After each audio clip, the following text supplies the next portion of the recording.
Hi guys, this is Suhani from girl from another universe page. आज मैं राहु के बारे में बात करूंगी।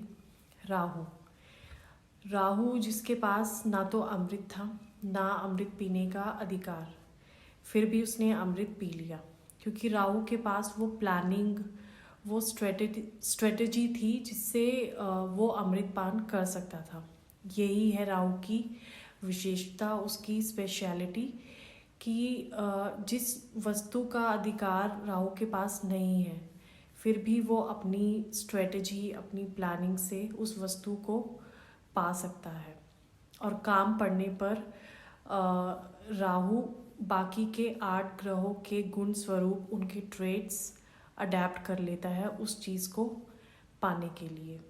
और राहु की जो प्लानिंग होती है, जो स्ट्रेटजी होती है, वो इस तरीके से होती है कि जिस चीज़ पे राहु का हक नहीं है, उसका अधिकार नहीं है, उसको भी प्लानिंग, प्लॉटिंग करके पा लेना ही राहु की विशेषता है। जैसे कि अमृत मंथन के टाइम अमृत पीने के लिए राहु ने देवताओं का वेश धारण किया था, बट उसका जो मूल स्वरूप था वो राक्षस का ही था।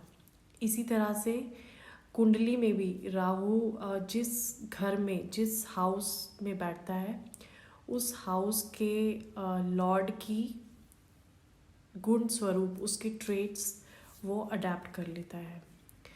और राहु अनएक्सपेक्टेड और अनलिमिटेड फल देने के लिए फेमस है। तो it can be unlimited money, unlimited name, fame और डीफेम। राहु के पास किसी भी हाउस की लॉर्डशिप नहीं है, तो इसलिए वो जिस भी घर में बैठेगा, उस घर के लॉर्ड के जो भी ट्रेड्स हैं वो अडेप्ट कर लेगा। वो नेगेटिव भी हो सकता है और पॉजिटिव भी हो सकता है।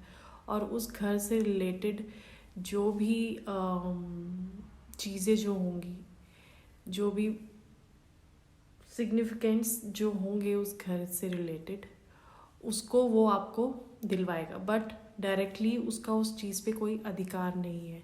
तो हमें ये बात हमेशा ध्यान रखनी चाहिए इन केस ऑफ राहु, कि राहु हमें वो चीज़ दिलवा तो देगा अनलिमिटेड और अनएक्सपेक्टेड और सडनली, लेकिन अगर हमने उस चीज़ की कदर नहीं की, उस चीज़, चाहे वो प्यार है, चाहे मनी है, नेम है, फेम है, कुछ भी है, अगर हमने उसकी वैल्यू नहीं की तो वो विनाश का कारण बन सकती है।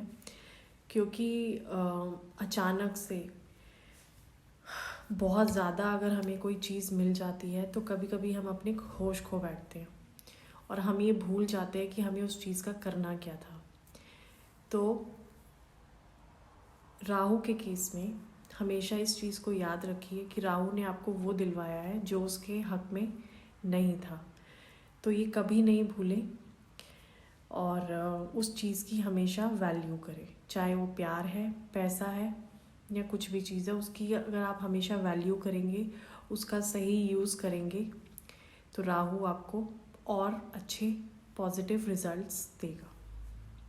तो अपने चार्ट में देखिए कि आपका राहु कहाँ प्लेस्ड है, और उस हाउस से रिलेटेड जो भी सिग्निफिकेंट्स हैं उस हाउस के, उसको आप देखिए कि वो आप उन चीज़ों का सही उपयोग कर रहे हैं या नहीं, आप उनकी वैल्यू करते हैं या नहीं, ये आप देखिए। Like in my chart, Rahu is placed in 9th house in Pisces sign. तो पाइसिस का लॉर्ड जो है जुपिटर। तो इन माई चार्ट राहु ने जो जुपिटर के ट्रेड्स हैं वो अडेप्ट कर लिए हैं। तो राहु अब मुझे क्या देगा, मुझे वो देगा, जुपिटर क्या रिप्रेजेंट करता है, नॉलेज, विजडम, धर्म। और मेरा जुपिटर जो है 8th हाउस में प्लेस्ड है, तो it also related to occult science like in astrology and tantra mantra. तो अब राहु ने जुपिटर के ये ट्रेड्स अडेप्ट कर लिए हैं, तो वो मुझे उससे रिलेटेड चीज़ों का ज्ञान देगा। अनलिमिटेड ज्ञान देगा, डीप नॉलेज देगा. That's why I am sitting here and I have interest in astrology. इसी वजह से तो आप भी अपना देखिए आपका राहु कहाँ पे प्लेस्ड है और उस हाउस के क्या सिग्निफिकेंस है. If you have any query you can comment on this video and you can also DM me. Thank you. Have a blissful day. Jai Mata Di.